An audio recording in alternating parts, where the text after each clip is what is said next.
airplanes, everything is being We inspected. have to continue to work It's on like it it now. seems on ways. My name is Paul James. I'm host of this news every morning. And a Golden Angel Award ceremony.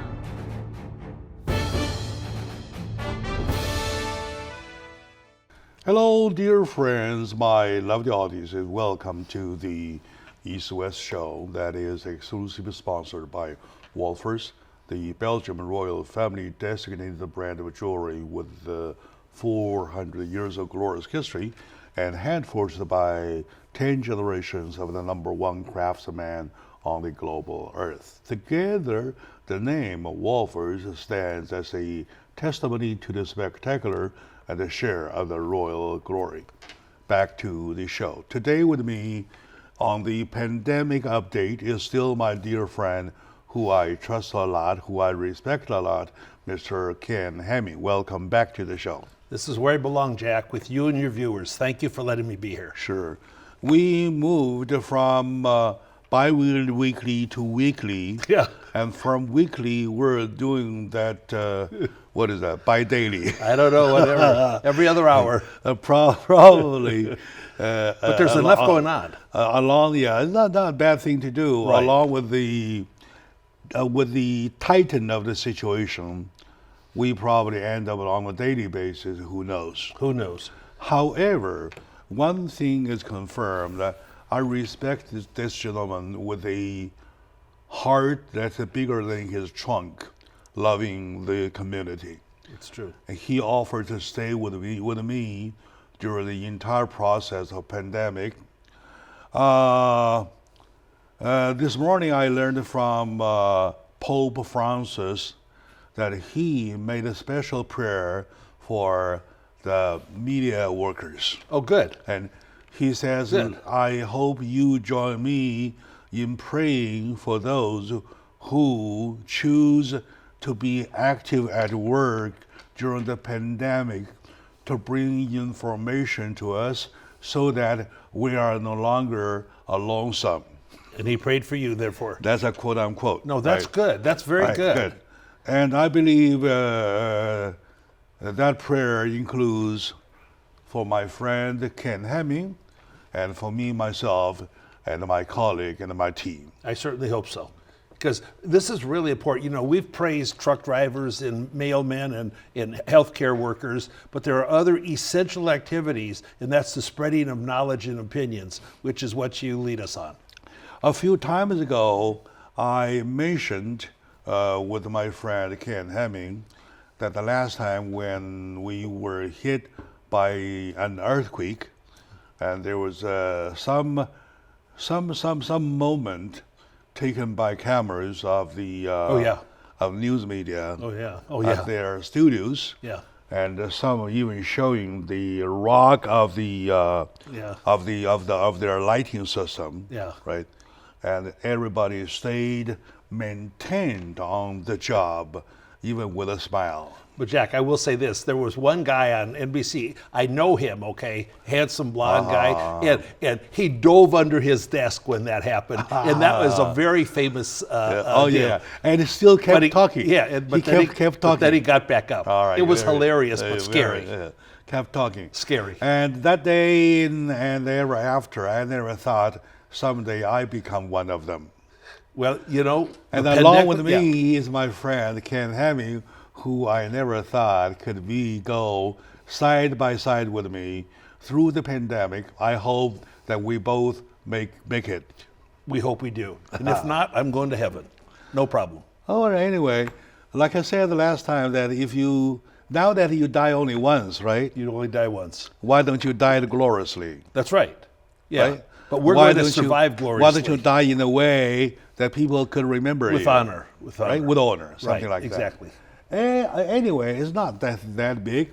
It's nothing that serious yet. I'm just taking that as a lead line, or you call it laughing stock anyway. Yeah.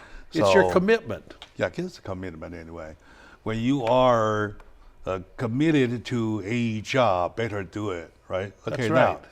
Now, today, first of all, we would have to touch still the the death toll estimation. Yeah, no, yesterday at the daily Corona Task Force press briefing, President Trump was in a very somber tone. And it was actually recognized by even some of the Trump haters that, well, I guess he is taking this seriously.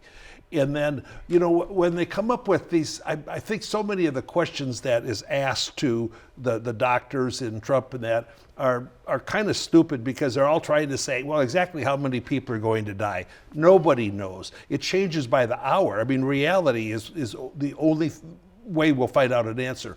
But the current models, if all Americans do this social distancing, 6 feet or whatever, and just stay out of each other's way, don't cough on each other, and don't shake hands. The estimates right now, which I believe are going to be way too high, are between 100,000 and 240,000 people that would die in the next month or 6 weeks. Now, I think people are taking care. You know, a virus can't infect somebody if it doesn't get to them. And really, a lot of people are quite like I'm home lonely. It's depressing, but there's no viruses that are coming to me. We're in a clean studio. We're safe. So with most people avoiding the potential for spreading the virus, the death toll should go down. Now it's going to hit a peak in President Trump and they have these statistical modeling people that do this, and they always project kind of the worst case. Like they've said, if nobody did anything, if no one did any mitigation, right. That's exactly maybe 1.6 million or 2.2 million would die. That's exactly what I. But we're not doing what that. I want to say. Yeah. If nobody does anything, the death rate is going to be 100%.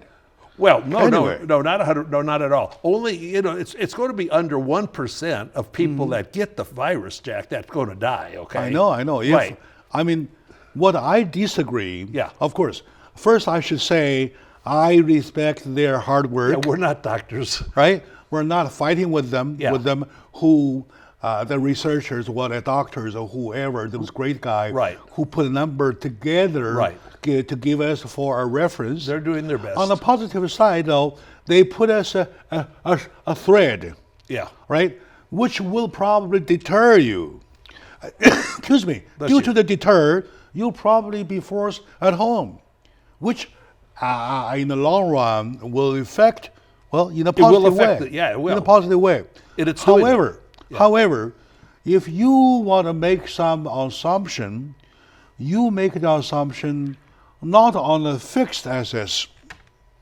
Yeah, right. Okay. You do it in a moving motion. Oh yeah, day to day, hour to hour. Yeah, sure, right. The facts And change. When moving. Yeah. I would say number one, more and more people realize staying home gets safer, and number two, you have vaccines on the way. Yeah.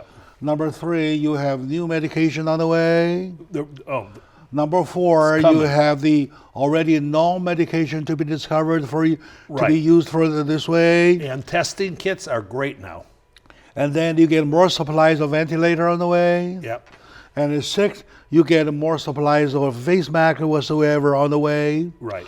You have more hospitals, even the field hospitals built up on the way. Oh, there are beautiful things happening. And with number that. 8, you have Mercy and the Comfort, that both shores Right. New York and LA. you on water. Yeah. So all together with these things moving, so the ground are shaking. Yeah. So the number will not be as high as they predicted. I don't think so. And President Trump has been, the radical left in the media and the Democrats, which I have named powercrats, have criticized him for being optimistic. And President Trump says, I'm the cheerleader for this country. I'm not coming out here. I'm going to share the facts, but I'm not going to try to scare everybody. He said, if I wanted to scare everybody, I could certainly scare everybody. He said, but there's hope, and we have the greatest people in the world working on this problem. So I'm with him. In Chinese, there is a proverb saying that either you play white-faced Okay. or you play the dark-faced. Okay. dark face meaning the bad Doom and guy, gloom. the bad guy in a hard way. Right. And the white face mean the Optimism. civilized guy Right. in the optimism face. And that's what All Trump is. Unfortunately, at this very moment, as a president of this great country, Yes. he has to do both. He's doing both. Yeah. He right. has to do both. Yeah. Right. In face of to deal with the unrealistic or mystic Yes. of mysticism, Yeah. he has to play the bad guy, the dark-faced guy. Right. Say, hey, He's gotta share- here's danger. Yeah. Within the next 2 to 3 weeks, Yeah. this many people are going to die. They might, not for sure, but Might yes, be. He's might be. going to. Yeah. Not for sure to. Yeah. Right? And then to those who are so pessimistic, Right. right? Right. You say, there's hope. Right. There is always hope. There is, and he is the hope. He himself is Right. hope.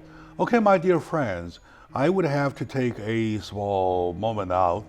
We come back to continue because this thing needs a lot of analysis so that you can see what's exactly inside. Yeah. Plus we are now at this very moment, every step of moving forward would change our life, right? So Right. stay with us. We'll be right back.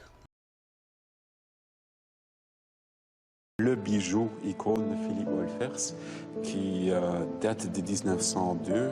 Il faut la regarder contre la lumière pour avoir toutes les couleurs de ce bijou qui est extraordinaire. Avec les opales, c'est un thème très à la mode, à la période Art Nouveau. On voit en argenterie, mais aussi en peinture. Et ça a à voir aussi quelque chose un peu symbolique. Un libellule, c'est très belle quand on la voit de loin, mais quand on l'approche, c'est comme un dragon en anglais. On dit un dragonfly. C'est une des grandes figures de l'Art Nouveau. Et cette pièce, mieux que n'importe quelle autre, témoigne de sa virtuosité. L'opulence, le raffinement, les courbes et les couleurs, et puis le thème aussi, qui raconte une époque. Libellule a été réinterprétée, plus légère, mais c'est bien à son aïeul qu'elle fait référence, une pièce désormais accessible à tous, puisqu'elle est passée de la boutique au musée.